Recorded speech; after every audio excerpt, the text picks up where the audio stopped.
Hello guys, क्या हो रहा है? मैं छत पार कर और मैं गया था एंजॉय कर वहाँ की चिंता लगन था गया खूबसूरत नज़ारा सभी मौसम में लाजवाब मौसम सभी लोग कितना सो गया ये कमेंट मेरा वीडियो सभी लोग तो वहाँ की चिंता लगन ये कमेंट मेरा वीडियो कि तमाम खूबसूरत मंजर इंटर पार कर जा वो दिखता वहाँ विजिट करे सकता तो फारक बेटा से मुझे दोस्तों के भी विजिट कराइयो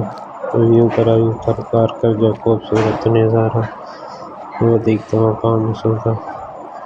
ये सोनू थर पार करवा वो रेगिस्तानी इलाके को ये माल बेचरे तो जिसमें कितना प्यारा मंजर है यदि की वीडियो दिसने लाए साइए चैनल के सब्सक्राइब करो लाइक कमेंट शेयर करो जी साइए इन वीडियो जो तो नोटिफिकेशन पुजी सके।